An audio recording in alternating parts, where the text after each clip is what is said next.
সাব্বাস বেটা বাঘের বাচ্চা। শেখ হাসিনার আমলে রিমান্ডে নিয়ে আমাকে মাথা নিচের দিকে দিয়ে পা উপর দিকে দিয়ে সারা রাত নির্যাতন করেছিল, কখনো আপোষ করার চেষ্টা করি নাই। তুমি কোন চাটের বালাপ্পাস? তুমি আসছো এখানে মামলা করতে, তোমার টাইম নাই। চাঁদাবাজকে চাঁদাবাজ বললে আপনার বিরুদ্ধে মামলা দেওয়া হবে। আজকে নাসিরউদ্দিন পাটোয়ারির মুখ বন্ধ করে যদি তারা মামলা দিয়ে করতে চায় তাহলে তারা বড়ই ভুল করছে।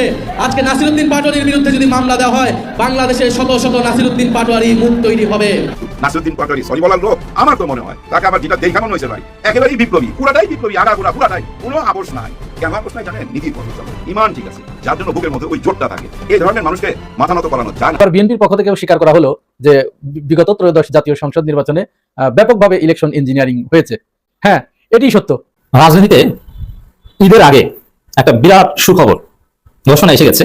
বিএনপি সরকারের মাধ্যমেই জামাত এনসিপির স্বপ্ন পূরণ হচ্ছে, প্রত্যাশা পূরণ হচ্ছে। 2031 নয় 37 এবং 2042 সালেও তারেক রহমান প্রধানমন্ত্রী থাকবেন ইনশাআল্লাহ। আজ তিন দিক থেকে বিপদে পড়েছে বিএনপি সরকার। অসংখ্য নেতাকর্মীর মৃত্যু হয় জামাত কর্মীদের তাণ্ডবে।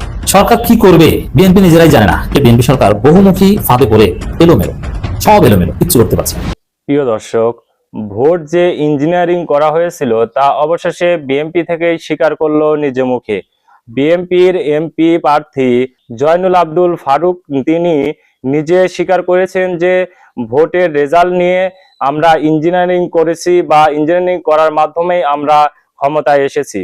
প্রিয় দর্শক, এই কথাটি বলার পর থেকে কিন্তু বিএনপির জনাব তারেক রহমান বা বাংলাদেশের প্রধানমন্ত্রী তার উপর কিন্তু আইন শৃঙ্খলা বাহিনী দিয়ে তার উপর নজরদারি করা হয়েছে বা তাকে জনাব তারেক রহমান নিয়ন্ত্রণের মধ্যে রেখেছে। দর্শক, হঠাৎ করে কেন এই ফারুকই এই কথাটি বলে ফেললেন তা আজকের এই নিউজটি সম্পূর্ণ দেখলেই বুঝতে পারবেন। প্রিয় দর্শক, এরই সাথে সাথে নাসিরউদ্দিন পাটোয়ারির উপর যে মির্জা আব্বাস কেস করেছিল বা মামলা করেছিল সেই মামলা কিন্তু জনাব তারেক রহমান নিজেই উঠিয়ে নিতে বলেছিলেন। প্রিয় দর্শক, এখানেই মূল রহস্য হচ্ছে জনাব তারেক রহমান কেন মির্জা আব্বাসকে বললেন যে নাসিরউদ্দিন পাটোয়ারির উপর যে মামলা হয়েছে বা মামলা করেছেন সেই মামলাটি অচিরেই বা অতি শীঘ্র তুলে নেন। প্রিয় দর্শক, এই বিষয়টি আপনি কিভাবে নিচ্ছেন তা অবশ্যই আপনার মূল্যবান মতামতটি কমেন্টে জানিয়ে যাবেন। প্রিয় দর্শক, এরই সাথে সাথে ভিডিওর শুরুতে আরো যে ভিডিওর অংশবিশেষগুলো দেখে শুরু করেছিলাম সেই ভিডিওর বিস্তারিত আলোচনা দেখে আসি। তবে তার আগে বলি, যারা এখন এই চ্যানেলটি সাবস্ক্রাইব করেননি তারা সাবস্ক্রাইব করে পাশে থাকা বেল আইকনটি বাজিয়ে দিবেন। আর যারা ইতিমধ্যে চ্যানেলটি সাবস্ক্রাইব করে রেখেছেন তাদেরকে অসংখ্য ধন্যবাদ। তো চলুন দর্শক, আমরা একটা লাইক দিয়ে ধারাবাহিকভাবে ভিডিওর সকল বিস্তারিত আলোচনা দেখে আসি। রাজনীতিতে ঈদের আগে একটা বিরাট সুখবর ঘোষণা এসে গেছে। বিএনপি সরকারের মাধ্যমেই জামাত এনসিপির স্বপ্ন পূরণ হচ্ছে, প্রত্যাশা পূরণ হচ্ছে এবং জামাত এনসিপি যেটা চায় সেটা পূরণ হচ্ছে। জামাত এনসিপির রাস্তা ক্লিয়ার হচ্ছে। কি সুখবর একটু পরে দিই, তার আগে বলি জামাত এনসিপির সামনে এখন সমস্যা কি? সমস্যা হচ্ছে চাঁদাবাজ, মাদক ব্যবসায়ীরা। কারণ এই যে দেশের বিভিন্ন জায়গায় জামাত এনসিপির লোকদের ডিস্টার্ব করে, হুমকি নামকি দেয়। কারা দেয়? বিএনপির যারা চাঁদাবাজ তারা, বিএনপির যারা মাদক ব্যবসায়ী তারা। কিন্তু অরিজিনাল ভদ্র বিএনপি, তাদের সাথে জামাতের কোনো বিরোধ নেই। সেন্ট্রাল বিএনপির আচরণ কি সেটা তো দেখছেন যে মির্জা আব্বাসকে আচ্ছা মতো গালাগালি করলো, মামলা করা যাবে না, বরং যে মামলা করবে তাকে আরো বিএনপি সবুজ করবে। হিসাবটা বুঝছেন খেলাটা কোন জায়গায়? মানে ওভারঅল বিএনপির সাথে জামাতের নানান বিষয়ে বিরোধী দল এটা থাকবে, কিন্তু কনফ্লিক্ট মারামারি এটা হওয়ার কথা না। আর যতটুকু হয় এটা হয় স্যাঁচড়া চাঁদাবাজদের সাথে।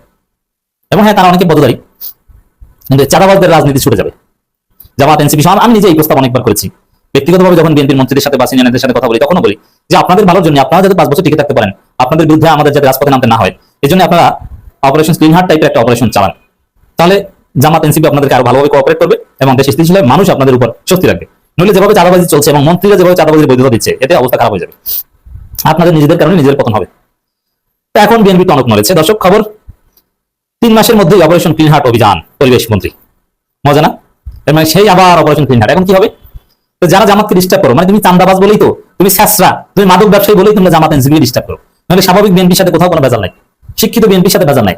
অপারেশন ক্লিন হার্টে আগেরবার যেরকম ক্রস ফায়ার দেওয়া হয়েছিল, এবার এরকম ক্রস ফায়ার দেওয়া হবে না। তবে যারা মাদক ব্যবসা করো, যারা চাঁদাবাজি করো, স্যাঁচড়ামি করে খাও, তোমাদের কি ধরবে? জামাতে একজন ধরা পড়বে না, জামাতের কেউ সাথে জড়িত না, এনসিপি একজন ধরা পড়বে না। এর মানে বিএনপির অপারেশনসে বিএনপি এবার ধরা পড়বে। তো বিএনপি 3 মাসের মধ্যে বিএনপি ধরার অভিযান চালাচ্ছে। খালেদা জিয়া এই কাজটা করেছিলেন লিমিটেড এক্সটেন্টে। কারণ খালেদা জিয়া যে অপারেশন চালিয়েছিলেন, অপারেশন ক্লিন হার্ট, যে ক্রস ফায়ারের ঘটনা, তাতে বিএনপির অনেকে ক্রস ফায়ারের মুখোমুখি হয়েছে। আবার আওয়ামী লীগের বা কোনো দল না, জাস্ট সর্বহারা গ্রুপ, এরাও অনেকে ক্রস ফায়ারের মুখোমুখি হয়েছেন। কিন্তু এবার শুধু বিএনপি ধরা পড়বে। এই যে অপারেশন ক্লিন হার্ট আসছে, অপারেশন ক্লিন হার্ট 2 বা এরকম একটা নাম দেবে, যেটা বিএনপি ভিতরে ভিতরে সিদ্ধান্ত নিয়েছে, আনুষ্ঠানিক প্রকাশ করেনি, কিন্তু পরিবেশ মন্ত্রী বলে দিলেন। অতএব বিএনপি যারা স্যাঁচড়ামি করো, যারা প্রতিপক্ষকে হুমকি নামকি দাও, সোজা হয়ে যাও, তোমাদের পুলিশ তোমাদেরকে ধরে পিটাবে। বিএনপি বাঁচার জন্য এটা করবে, তোমাদের অন্য গ্রুপই তোমাদেরকে ধরিয়ে দিবে। সরকার 2-3 মাসের মধ্যেই অপারেশন স্প্রিং হার্টের মতো একটি অভিযান চালাবে বলে জানিয়েছেন পরিবেশ বন ও জলবায়ু পরিবর্তন মন্ত্রী আব্দুল আওয়াল মিন্টু। 2-3 মাসের মধ্যে, বেশি দিন লাগবে না। মানে ঈদটা যাক, ঈদের পরেই নড়ে চলে বসবে। জাস্ট দায়িত্ব নিয়েছে সব ঠিকঠাক, আগে বিএনপির মতো করে প্রশাসন সাজাক, ওসি ডিসি এসপি সব তাদের মতো করে যখন সাজানো হয়ে যাবে, র্যাব ট্যাব সেনাবাহিনীতে আরো কিছু রদবদল, তারপরেই অপারেশন স্প্রিং হার্টটা চালাবে। অসাধারণ, এটা বিরাট সুখবর, জামাত এনসিপির জন্য স্বস্তির খবর। তিনি বলেন প্রকৃতপক্ষে যারা অন্যায় করেছে তাদের আইনের আওতায় আনা হবে, সরকার এক্ষেত্রে কাউকে ছাড় দিবে না। এখন অন্যায় করছে কারা? বিএনপি তো অন্যায় করছে। এই যে এখন আইন শৃঙ্খলা পরিস্থিতির অবনতি ঘটানোর মতো যত কাজ, এগুলো কারা করছে? বিএনপি ছাড়া কোনো অপরাধী নেই। সমস্ত অপরাধ বিএনপির ক্ষমতা কাঠামোর সাথে জড়িত এবং বিএনপির ক্ষমতা ব্যবহার করে বিএনপি চেষ্টা করছে, তাদেরকেই ধরা, অন্য কাউকে না। আমরা যে এই চাঁদাবাজ অমুক তমুকের বিরুদ্ধে কথা বলি, বিএনপির অনেকে একটু মনক্ষুণ্ণ হন, আরে ভাই এখন তো বিএনপি সরকারই তাদেরকে ধরতে যাচ্ছে, আমাদের উপর মনক্ষুণ্ণ হন কেন? আমরা যেটা বলছি সেটাই তো করছে। কারণ তারেক রহমান জানেন যে উল্টো পাল্টা করে দেশ চালানো যাবে না। পরিবেশ মন্ত্রী বলেন মাদক সমাজের প্রধান সমস্যা, মাদকাসক্ত ও মাদক কারবারি কারা এটা সবার জানা, অভিযান চালিয়ে তাদের ধরা দরকার। এছাড়া কিশোর গ্যাং প্রশ্ন সরকারের জিরো টলারেন্স নীতিতে রয়েছে, এর সঙ্গে যারা জড়িত তাদেরও ধরতে হবে। এখনকার কিশোর গ্যাং সব কোনো না কোনো বিএনপি নেতার ছত্রছায়ায় আছে। ঢাকায় যে কিশোর গ্যাং, ওগুলো সব বিএনপি ওয়ার্ড পর্যায়ের নেতাদের প্রশ্রয় আছে, এবং আওয়ামী লীগের সময় আওয়ামী লীগ নেতাদের, ছাত্রলীগ যুবলীগ নেতাদের প্রশ্রয় আছে, এখন যুবদল বিএনপি নেতাদের প্রশ্রয় আছে, স্বেচ্ছাসেবক দল নেতাদের প্রশ্রয় আছে। অতএব এই নেটওয়ার্ক, হ্যাঁ এমনিতে স্বাভাবিক অপারেশনের মাধ্যমে এইসব নেটওয়ার্ক ভাঙে না, কিন্তু অপারেশন ক্লিন হার্ট টাইপের অপারেশন আমার বিশ্বাস আছে, নামটার মধ্যে বিশ্বাস আছে। কারণ একটা সময়, এই তরুণ প্রজন্ম অনেকে জানেন না, আপনাদের অবগতির জন্য জানাচ্ছি, বাংলাদেশে একসময় ডাকাতি চুরি এগুলো নিত্যনৈমিত্তিক ব্যাপার ছিল। আপনি পকেটে ঘরে টাকা নিয়ে ঘুমাবেন, সন্তান বিদেশ থেকে এসেছে কিছু সোনা গয়না নিয়ে, ওটা ডাকাতি হওয়ার সম্ভাবনা 80% 90%।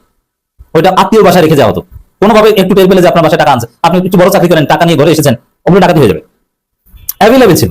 এবং ডাকাতি রাতি দিয়ে দেওয়া হতো, এই হিসেবে ডাকাতি নিয়ে তোলবার হতো না, সরবরাহ লোকজন অস্ত্র নিয়ে আসতো, নিরিবিলি দিয়ে দিত, কোনো চুল শব্দ নাই। উল্টো পাল্টা করলে অস্ত্র সরবরাহ যে গ্রুপ কামরুল গ্রুপের কাছে অ্যাভেলেবেল অস্ত্র ছিল। এটা আমার নিজের চোখে দেখা করো না যে কিভাবে তারা সন্ত্রাসের রাজত্ব কায়েম করেছিল বিএনপি আমলে। আমি নিজে একটা ঘটনা দেখেছি, একটু বলি। যে সরবরাহ একটা গ্রুপ একটা এলাকায় আশ্রয় নিয়েছে, আমার নিজের চোখে দেখা, অনেকদিন যাবত তাদেরকে অবজার্ভ করার সুযোগ হয়েছে। আমি যদি ছোট ছিলাম, স্পষ্ট মনে আছে, তারা লুঙ্গি পরে চলতো, তারা লুঙ্গির পেছনে গেঞ্জির ভিতরে সবসময় পিস্তল ঢুকিয়ে রাখতো, ক্যামবোর্ড খেলতো, ক্যামবোর্ডের উপরে পিস্তল রেখে ওপেনে খেলতো, বিএনপি সরকার আমলে, এটা 2003 সাল ওই সময়কার কথা। এবং তারা যখন যার কাছ থেকে চাঁদা নিত, এবং এটা নিয়ে কোনো কিছু হতো না, বলতো জাস্ট 20,000 টাকা 50,000 টাকা রেডি রাখবেন, বিশেষ করে হিন্দুদের কাছ থেকে বেশি নিত, তারা নিরিবিলি দিয়ে দিত। এবং তারা ওই এলাকায় থাকতো, এমন না যে রাতের আধারে, তারা দাওয়াত দিয়ে যেত যে আজকে ভাত রান্না করবেন, পোলাও রান্না করবেন, এবং ওই বাড়ির সুন্দরী নারী থাকতে তাদেরকে ভোগ করতো, খাওয়া দাওয়া করতো, এটা চলতো, আমি নিজে দেখা করলাম। একটা পর্যায়ে র্যাব তাদেরকে ক্রসফায়ার দিয়ে হত্যা করেছে, এরকম হাজারো সন্ত্রাসীকে র্যাব ক্রসফায়ার দিয়ে হত্যা করেছে, তারপরে মানুষ স্বস্তিতে ঘুমাতে পেরেছে। অপারেশন ক্লিন হার্ট আসলেই বাংলাদেশের কালচার, বাংলাদেশের গ্রামগঞ্জের নিরাপত্তা ব্যবস্থা একদম পরিবর্তন করে দিয়েছে। সেই অপারেশন ক্লিন হার্ট আবারও আসছে। এখনকার সেই আগের মতো তার সমস্যা নাই, তবে কিশোর গ্যাং এবং চাঁদাবাজি, তিনটে সমস্যা, কিশোর গ্যাং, চাঁদাবাজি আর মাদক, এই তিন সমস্যাকে অ্যাড্রেস করে বিএনপি অভিযান চালাবে। সরকার শহরে ফুটপাতের হকার প্রসঙ্গে বলেন, হকাররা চাঁদা ছাড়া বসে না, আগে চাঁদাবাজদের ধরতে হবে, চাঁদাবাজদের ধরবে। অতএব এটা সত্যি একটা অসাধারণ খবর। বিএনপিতে যে সকল রাজনীতিবিদ মানে আওয়ামী লীগের শাসনামলে বিএনপি দলটার জন্য নির্যাতিত হয়েছেন, জুলুমের শিকার হয়েছেন, আইনগত ঝামেলায় পড়েছেন, তাদের মধ্যে অন্যতম একজন নেতা হচ্ছে আপনার জয়নুল আবেদিন ফারুক ভাই। খুবই প্রথিতযশা একজন রাজনীতিবিদ। ডিবি হারুন মূলত এই ফারুক ভাইকে মেরে ভাইরাল হয়েছিল বা আওয়ামী লীগের দৃষ্টি কেড়েছিল। তো এখন বিএনপি ক্ষমতায় আসছে, আসার পরে বিএনপি চেয়ারপারসনের অর্থাৎ বিএনপি চেয়ারম্যান যিনি আছেন বা আমাদের প্রধানমন্ত্রী যিনি আছেন জনাব তারেক রহমানের উপদেষ্টা হিসেবে নিয়োগ পেয়েছেন জয়নুল আবেদিন ফারুক সাহেব, যিনি এমপিও হয়েছেন। তো আওয়ামী লীগ কিছু কথা বলতো যে ভীষণ 2049, ভীষণ 2041, খেয়াল থাকার কথা। এমনকি সারা বাংলাদেশ জুড়ে আওয়ামী লীগের এই ভীষণ নিয়ে মানুষের মধ্যে একটা বিশ্বাস তৈরি হয়ে গেছিল যে শেখ হাসিনা যদি না মরে তাহলে সম্ভবত আর আওয়ামী লীগকে ক্ষমতা থেকে সরানো যাবে না, অথবা কোনো গায়েবী মদত আসতে হবে। তো 24 আগস্টে আওয়ামী লীগের পতন এটা বার্তা দিয়েছে যে আপনি যখন গোল সেট আপ করেন ভাই, আপনি তো জানেন না যে আগামীকালকে কি হবে। এমনকি আওয়ামী লীগকে মানুষ অপছন্দ করার মতন যেই কয়েকটা কারণ ছিল, এর মধ্যে একটা ছিল এরকম যে সিদ্ধান্ত দিয়ে দিত যে আগামী এত বছর আওয়ামী লীগ ক্ষমতায় থাকবে। তো এখন বিএনপি ক্ষমতায় আসার পরে আমাদের যিনি চেয়ারপারসনের উপদেষ্টা আছেন জনাব ফারুক এমপি সাহেব, তো তিনি অনেকটা সম্ভবত আবেগে বা জোশের বশে আমার ধারণা এই কথাটা বলেছেন। কোনটা যে তিনি বলছেন আজকে যে বড় কথা হচ্ছে, কে এমপি বা মন্ত্রী হবেন সেটা বড় কথা নয়, বড় কথা কোনটা যে আমার নেতা শহীদ জিয়া এবং নেত্রী খালেদা জিয়া এবং প্রধানমন্ত্রী তারেক রহমানের হাতকে শক্তিশালী করতে হবে। এই অংশটা সুন্দর ছিল, বাট পরবর্তী অংশে তিনি বলছেন যে 2031 নয় 37 এবং 2042 সালেও তারেক রহমান প্রধানমন্ত্রী থাকবেন ইনশাআল্লাহ। ক্ষমতায় বসে যখন এই ধরনের কথাবার্তা বলা হয় তখন মানুষের মধ্যে পারসেপশন তৈরি হয় যে আবারও কি কোনো রকম মেকানিজম ইলেকশন তৈরি হবে, আবারও কি আওয়ামী লীগের শাসনামলের মতন টানা 3বার 4বার নির্বাচন দিয়ে নির্বাচনকে প্রশ্নবিদ্ধ করে বিএনপি ক্ষমতায় থাকার স্বপ্ন দেখছে। কিন্তু আপনি তো জনাব তারেক রহমানকে দেখেন বা ওনার কর্মকাণ্ড অ্যাক্টিভিটিস দেখেন, তাহলে আপনার কাছে মনে হবে ভিন্ন কথা। আওয়ামী লীগের সময় হাসান মাহমুদ থেকে শুরু করে ওবায়দুল কাদের থেকে শুরু করে ডক্টর মোমেন সাহেব থেকে শুরু করে অনেক মানুষ ছিলেন যারা এরকম বিভিন্ন মন্তব্য করে বসতেন, আর এইটার রেজাল্ট মানুষ ভাবতো যে এটা শেখ হাসিনার ইশারাতে নিশ্চয়ই বলছে। বাট যখন একের পর এক ইলেকশনের মাধ্যমে যেভাবে হয়েছে ইলেকশনগুলো, নির্বাচন হতে থাকলো, ক্ষমতায় বসতে থাকলো, মানুষ তখন শব্দগতভাবে স্বৈরাচার, ফ্যাসিস্ট, ডিকটেটর এরকম শব্দ কিন্তু আওয়ামী লীগের বা সাবেক প্রধানমন্ত্রী শেখ হাসিনার নামের সাথে বসানো শুরু করলো। তা আমার মনে হয় জাতীয় প্রেস ক্লাবে আজকে যে প্রোগ্রামটা ছিল সেখানে আমাদের বিএনপির এই প্রথিতযশা রাজনীতির জনাব জয়নুল আবদিন ফারুক ভাই তিনি যে বক্তব্যটা দিয়েছেন এটা হচ্ছে আবেগের বশে। দেশ ভালোভাবে চালাইলে আগামীবার বিএনপিকে মানুষ ক্ষমতায় আনবে। তবে বাংলাদেশের রাজনৈতিক ইতিহাস সবসময় একটা জিনিস সাক্ষ্য তৈরি করে দিয়েছে যে পরপর 2 টার্ম ক্ষমতায় যখনই কেউ থাকতে গেছে, অতীতে বিএনপি একবার করছে এই কাজটা, কিন্তু পরবর্তী সময় সরকারটা টিকে নাই। আওয়ামী লীগ এসা এটা টিকাইছিল একটা টার্ম পর্যন্ত, কিন্তু এরপরে কিন্তু মানুষ এই সরকারকে উৎখাত করছে, মেটিকুলাস ডিজাইন হোক, জামাতের প্ল্যান হোক, বাট করছে তো এমনভাবে আওয়ামী লীগ ডিস্টারবেন্স হয়েছে যে জয় বাংলা প্রকাশ্যে বললে এখন দেশে মাইর খেতে হয়। এটা কেন হইল? কারণ জোর করে ক্ষমতা ধরে রাখার যে প্রবণতা এটা সবসময় বিপদ ডেকে আনে, আর বিভিন্ন কথাবার্তায় এই ধরনের ইশারা ইঙ্গিত হতে সামনে আসে। তো আমার মনে হয় যারা বিএনপির রাজনীতিবিদ আছেন, প্রথিতযশা রাজনীতিবিদ, আপনারাও বক্তব্য দেওয়ার সময় মাঝে মাঝে একটু হিসাব করে বলবেন, যেন যেই শব্দগুলো নিয়ে আওয়ামী লীগ সরকার আমলে মানুষের মধ্যে কি বলা হয় যে বিরূপ প্রতিক্রিয়া হয়েছে এমন শব্দগত ব্যবহার যেন না হয়।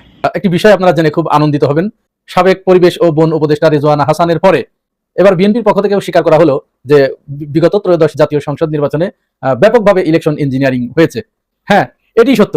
সর্বশেষ ঢাকা 16 আসনে বিএনপি নেতা আমিনুল হক, যিনি নির্বাচনে বিজয়ী না হয়েও টেকনোক্রেট কোটায় ক্রিয়া প্রতিমন্ত্রী হয়েছেন, তিনি সর্বশেষ স্বীকার করে নিলেন যে এই নির্বাচনে ব্যাপকভাবে কারচুপি হয়েছে, ইলেকশন ইঞ্জিনিয়ারিং হয়েছে।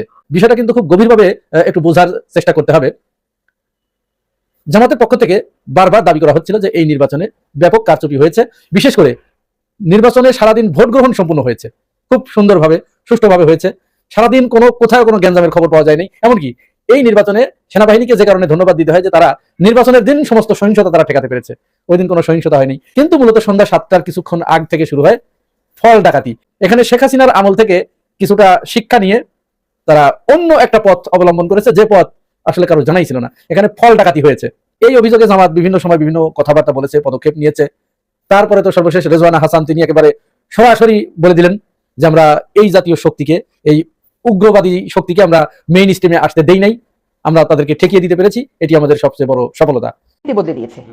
হ্যাঁ, সেই শক্তি আমাদের সময় কোনো নীতি বদলাতে পেরেছে, যেটা নারী শক্তির একটা পার্ট। এখন সেই শক্তির একটা পার্ট, সেটা সেই শক্তির একটা পার্ট যদি বিরোধী দল হয়েও থাকে, আমার এবং আপনার কাজ হবে তাদের রাজনীতির যেটুকুন অংশ নারীবাদের, নারীর ক্ষমতায়নের, নারীর সমান অংশগ্রহণের বিরুদ্ধে সেইটুকুন নিয়ে কাজ করা। কখনো যেন এই জাতীয় শক্তি মেইন স্ট্রিম না হতে পারে, আমরা সেই কাজটা করতে পেরেছি, তাদেরকে আমরা মেইন স্ট্রিম হতে দেই নাই। এখন রেজওয়ানা হাসানের পরে আমিনুল ইসলাম তিনি সম্প্রতি ঢাকা 16 আসনের যিনি পরাজিত প্রার্থী, এখানে জামাত নেতা কর্নেল আব্দুল বাতেনের কাছে তিনি হেরে গেছেন।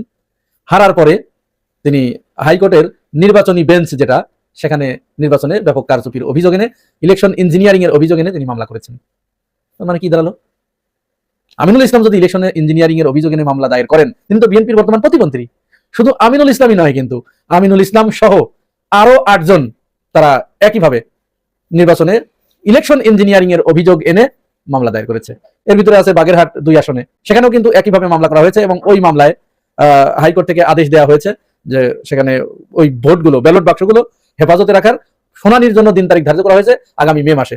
যদিও এর ভিতরেই বাংলাদেশের সমস্ত মিডিয়াগুলো প্রায় তারা একতরফা প্রচারণা চালিয়েছে যে ওই কেন্দ্রের ভোট পুনঃগণনার নির্দেশ দিয়েছে হাইকোর্ট। আসলে এই খবরটি ছিল সম্পূর্ণ ভুয়া এবং মিথ্যা। তারা কিভাবে ভুয়া এবং মিথ্যা খবর পরিবেশন করে একবার চিন্তা করুন। আচ্ছা, এই যে বিএনপির পক্ষ থেকে এরকম কিন্তু মোট 8টা মামলা দায়ের করা হয়েছে, আর জামাতের পক্ষ থেকে করা হয়েছে করা জানেন 7টা, অর্থাৎ একটা কম। এবার চিন্তা করুন তো, ক্রমাগত এই নির্বাচনকে, ইলেকশনকে ইঞ্জিনিয়ারিং যে করা হয়েছে, এই বিষয়ে কারা বেশি সোচ্চার? যদিও ডক্টর জাহেদ শুধু জামাতকেই চোখে দেখেন। দেখুন ডক্টর জাহেদ তিনি কি বলেছেন, তিনি বলেছেন দীর্ঘদিন পরে বাংলাদেশ একটা গণতান্ত্রিক প্রক্রিয়ার ভিতরে প্রবেশ করেছে এবং একটি নির্বাচন হয়েছে। এই নির্বাচনকে প্রশ্নবিদ্ধ করার জন্য ক্রমাগতভাবে জামাত ইসলাম তারা নির্বাচনকে প্রশ্নবিদ্ধ করার অপচেষ্টা চালাচ্ছে। এটি মুখ রক্ষার জন্য 1-2 বার বললে পরে সেটি ঠিক ছিল, কিন্তু ক্রমাগতভাবে যখন তারা বলছে এটি ক্রাইম এবং এই ক্রাইমের বিচার হওয়া উচিত। তাহলে জামাতকে উদ্দেশ্য করে জাহেদ যদি এই কথা বলতে পারে, তাহলে জামাত মামলা করেছে কয়টা? 7টা। বুঝেন কিন্তু ভালো করে। আর বিএনপি মামলা করেছে কয়টা? 8টা। তাহলে এগিয়ে কে? স্বীকার করছে কারা? বেশি সরব কারা? ডক্টর জাহেদরা সবসময় এরকমই। আসলে আমাদের বাংলাদেশের মিডিয়াগুলোই না, আসলে বাংলাদেশের মানুষের মগজটাই যেন কেমন হয়ে গেছে। আপনাদের আরেকটা বিষয় বলি, আজ থেকে বেশ কিছুদিন আগে 25 অথবা 27 সেপ্টেম্বর 2025 তারিখে জামাত নেতা আব্দুল্লাহ মোহাম্মদ তাহের একটি কথা বলেছিলেন যে জামাত ক্ষমতায় গেলে মুসলিম বিশ্বের জাকাত বাংলাদেশে আনা হবে। এরপরে ভাই বিএনপির যে সমস্ত বুদ্ধিজীবী আছে তারা যে জামাতের এই কথাকে নিয়ে, আব্দুল্লাহ মোহাম্মদ তাহেরের এই কথাগুলোকে নিয়ে কিরকম ট্রল করেছে, আমাদের মস্তিষ্ক অবশ্য খুব দুর্বল, আমরা মনে রাখতে পারি না, ভুলে যাই খুব সহজেই। একটু নেটে সার্চ দিয়ে দেখবেন ওই সময় কি ট্রলটা করেছে এই ডক্টর জাহেদরা, ফাহাম আব্দুল সালামরা, আরো অনেকেই এরকম পর্যন্ত তারা গালিগালাজ করেছে জামাতকে, রাষ্ট্র কোনো ক্ষয়রাতি জিনিস না যেটা জাকাত নিয়ে এসে আপনি রাষ্ট্র চালাবেন, এরকম কথা পর্যন্ত বলেছে। অথচ আজ প্রধানমন্ত্রী তারেক রহমান তিনি শাহ আহমদুল্লাহকে ডেকেছিলেন পরামর্শ করার জন্য কিভাবে জাকাত কালেকশন করা যায়, মুসলিম বিশ্বের জাকাত দেশে আনা যায় এবং এই জাকাত ম্যানেজমেন্ট আরো কিভাবে স্মুথলি করে দেশের অর্থনৈতিক অবস্থা উন্নতি করা যায়। শাহ আহমদুল্লাহ সেখানে গিয়েছেন, তিনি পরামর্শ দিয়েছেন এবং ধর্মমন্ত্রীকে প্রদান করে একটি কমিটি করে দেওয়া হয়েছে। সেই কমিটিতে আহমদুল্লাহকেও রাখা হয়েছে, তিনি প্রধানমন্ত্রীকে ধন্যবাদ দিয়েছেন। এটি অবশ্যই ভালো একটি উদ্যোগ, আমরাও প্রধানমন্ত্রী তারেক রহমানকে ধন্যবাদ জানাই এই জাতীয় উদ্যোগ গ্রহণ করার জন্য। কারণ জাকাতের অর্থ আসলে এটা হাজার হাজার কোটি টাকা, 1-2 টাকা নয়। এই টাকা দিয়ে বাংলাদেশের যে বেকার সমস্যা আছে এটি 5 বছরের ভিতরে উন্নতি করা সম্ভব। তাহলে দেখুন আজকে সমস্ত মিডিয়াগুলো, সমস্ত বুদ্ধিজীবীগুলো তারেক রহমানের প্রশংসায় পঞ্চমুখ হয়ে গেছে, পাগল হয়ে গেছে, ফেরা তুলে ফেলছে। আর ওই দিন তারা একই কথা কিন্তু আব্দুল্লাহ মোহাম্মদ তাহেরকে ট্রল করে যাচ্ছে তাই করে নাস্তা নাবুদ করে ছেড়েছে। এরকম দ্বিচরিত্র দ্বিচারিতা যদি আমাদের ভিতরে থাকে, এরাই আবার আরেকজনকে মুনাফেক বলে। আমি বুঝি না এগুলো আসলে প্রতিটা ক্ষেত্রে দেখছি ওয়াদা করে ওয়াদার বর খেলাপ করা। মুনাফেক কাকে বলে? আসলে তো মূলত যারা ওয়াদা করে ওয়াদার বর খেলাপ করে, যারা ওয়াদা দিয়ে ওয়াদা পালন করে না, প্রতিশ্রুতি রক্ষা করে না, তাদেরকে মুনাফেক বলে। তো জামাতকে প্রতিনিয়ত বাংলাদেশের এক শ্রেণীর তথাকথিত আলেম, যাদের কাছে দুর্নীতি কোনো সমস্যা না, যাদের কাছে চাঁদাবাজ কোনো সমস্যা না, যাদের কাছে শাপলা মেসাকার কোনো সমস্যা না, যাদের কাছে পিলখানা মেসাকার কোনো সমস্যা না, যাদের কাছে সুদ ঘুষ মদ জুয়া ধর্ষণ খুন এগুলো কোনো সমস্যা না, তাদের একমাত্র সমস্যা জামাতের আকীদা। এই আকীদাই তাদের সমস্যা, জামাতের বিরুদ্ধে তারা হারাম হারাম ফতোয়া দিয়ে যাচ্ছে এবং তারা জামাত ইসলামকে মুনাফেক বানানোর একটা প্রতিযোগিতায় লিপ্ত হয়েছে। অথচ আমরা কি দেখছি? তার উল্টাটা দেখছি না? এই যে জুলাই সনদে স্বাক্ষর করার পরে এখন পোল্টি মারা, এটা নিশ্চয়ই বিশাল ইমানদারের কাজ। আলেম সমাজ যারা দেশের আছেন আপনারা, এটা নিশ্চয়ই ইমানদার, বিশাল ইমানদারের কাজ, এটা কোনো সমস্যা নেই। পোল্টি মারা, এই যে জুলাই সনদ স্বাক্ষর করার পরে ওইটা এখন মানবো না, আবার বলছে যে জনগণ আমাদের বিপক্ষে চলে যেত এবং একটা দ্রুত নির্বাচনের জন্য তখন আমরা এটা করতে বাধ্য হয়েছি, এটি বলা হচ্ছে। এটা কোনো সমস্যা নেই। দিন শেষে কিন্তু এই দ্বিচারিতা যারা করে তারা জনগণের কাছে তাদের চরিত্রটা উন্মুক্ত হয়ে যায়। যাই হোক, আবার ওই কথায় ফিরে আসি। এখন ডক্টর জাহিদের কাছে আমাদের প্রশ্ন, এই যে আপনি জামাত ইসলামকে সারা দিন আপনার ধ্যান জ্ঞানের ভিতরে জামাত জামাত জামাত জামাত সবচাইতে খারাপ, নিকৃষ্ট, এর চাইতে খারাপ আর কিছু নাই। স্বাধীনতার 54-55 বছরে বাংলাদেশে যত সুদ ঘুষ দুর্নীতি চাঁদাবাজি সন্ত্রাস রাহাজানি যা কিছু হয়েছে এই আওয়ামী লীগ আর বিএনপি দুইটা দল মিলেই তো করেছে। এখানে কোনো সমস্যা নাই। যত সমস্যা জামাত ইসলামকে নিয়ে, মানে যত দোষ নন্দ ঘোষ। বিষয়টা এরকম, গরিবের কোনো ছেলে যদি প্রেম করে বিয়ে করে কোনো মেয়েকে, তাহলে বলা হয় যে অমুকের মেয়েকে বের করে নিয়ে গেছে। আর যদি ওই একই কাজ এলিট শ্রেণীর বড় লোকের ছেলেরা করে, তাহলে বলা হয় লাভ ম্যারেজ করেছে। তো জাহেদদের দৃষ্টিতে এরকম শব্দের মায়ের পেছে যেটা ধর্ষণ, ওইটা হয়ে যাচ্ছে শ্লীলতাহানি, জামাত করলে হয়ে যাচ্ছে ধর্ষণ। জাহেদদের দৃষ্টিতে ওয়াদা খেলাপ করলে জামাত হয়ে যাচ্ছে মুনাফেক, আর মনোনীত দল করলে পরে তখন এটা হয়ে যাচ্ছে কৌশল। এখন এই যে স্বীকার করে নিল বিএনপি বা আমিনুল ইসলামের মাধ্যমে এই নির্বাচনে কারচুপির অভিযোগ এনে, ইলেকশন ইঞ্জিনিয়ারিং এর অভিযোগ এনে যারা মামলা করেছে, প্রকারান্তরে তারা তো ওই রেজওয়ানা হাসানের কথাকেই তারা সমর্থন করলেন। এখন ডক্টর জাহেদ আপনি কি বলবেন? অবশ্যই এই বিষয়টি জানাবেন, জনগণ আপনার কাছ থেকে এই বিষয়ে একটি জবাব জানতে চায়। প্রিয় দর্শক, আমি আশা করছি ভিডিওটি সম্পূর্ণ মনোযোগ সহকারে দেখেছেন। সেই সাথে ভিডিও সম্পর্কিত কোনো তথ্য বা মতামত থাকলে কমেন্ট বক্সে জানিয়ে যাবেন। আজকের মতন এখানে শেষ করছি, ফিরে আসছি আগামী দিনে নতুন একটি টপিক নিয়ে। সে পর্যন্ত সবাই ভালো থাকবেন। আল্লাহ হাফেজ।